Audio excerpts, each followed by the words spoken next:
Federalist 59, Part 1, we look at why in the Constitution, first article, fourth section, clause 1, where it says, the times, places, and manner of holding elections for senators and representatives shall be prescribed in each state by the legislature thereof, but the Congress may at any time, by law, make or alter such regulations, except as to the places of choosing senators. So this will come in the first paragraph as we read it. Here Publius says, we are not going to give the control of scheduling or running of the elections for the federal government ultimately in the hands of the states. They will help, they will participate, and actually we will let them run it, but we have the ultimate say in it. And why does he do that? Because, again, they want to empower the federal government as a government to stand on its own feet and not be dependent on the states. So if you cannot regulate the time and place and the manners in which federal elections take place, then the states can just choke off the federal government. And that's why they bring up this thing in the Constitution. Because for the longest time, under the Articles of Confederation, the states had final say in everything. Remember, we talked about taxes, how you had to make requisitions. Some states would comply, some wouldn't. So the lifeblood of the federal government of Confederacy was in the states' hands. That's why they wrote this new Constitution, to enable the federal government to do what it needs to do to be considered a government, to write its laws, to execute its laws, and to hold people who do not follow those laws accountable. So here he says, we're going to allow the states to be part of this election of the federal government, but ultimately, if we see they're doing something wrong, we'll have the final say. And the reason he says that they've left the election of the senators, they had to do that in the hands of the states completely. He says it's an evil we had to do. We had to make a compromise to give states enough power so that they would become part of this federation. But he says it's an evil thing. However, the manner, times, and places, the scheduling of the representatives for House of Representatives, that's totally, ultimately, that's in the hands of the federal government.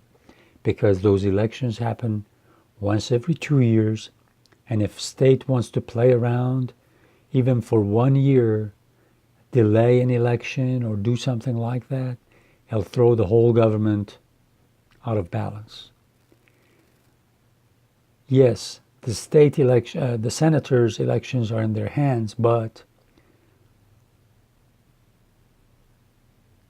senators get elected for 6 years, and every 2 years, only 1/3 of the senators go up for election. So even if there are some foolish state governments that want to meddle with the work of federal government by not allowing senators to be elected, he says there will always be plenty of numbers to make a quorum for the Senate to do its job, especially because every 2 years, only 1/3 of them get elected. So 2/3 will be still in the Senate. I'll start reading the beginning. The natural order of the subject leads us to consider in this place that provision of the Constitution which authorizes the national legislature to regulate, in the last resort, the election of its own members, Remember, it says the national legislature to regulate in the last resort. That's why I use the word ultimately. He'll use it later on. Then he quotes from Article 1, Section 4, Clause 1 of the Constitution. The times, places, and manner of holding elections for senators and representatives shall be prescribed in each state by the legislature thereof, but the Congress may at any time, by law, make or alter such regulations, except as to the places of choosing senators. So, the election of the senators, the places of choosing them is still in the hands of the state. They had to make this compromise. And remember, state legislatures were the ones that would elect the senators till the second decade of the 20th century. The states wanted to keep a lot of power in their own hands. This provision has not been declaimed against by those who condemn the Constitution in the gross, but it has been censured by those who have objected with less latitude and a greater moderation. And in one instance, it has been thought exceptionable by a gentleman who had declared himself the advocate of every other part of the system. So here, again, he reminds us that every time they write one of these papers and get published in the newspapers of the day, there are anti-federalists that are attacking it, attacking different parts of the Constitution, attacking their argument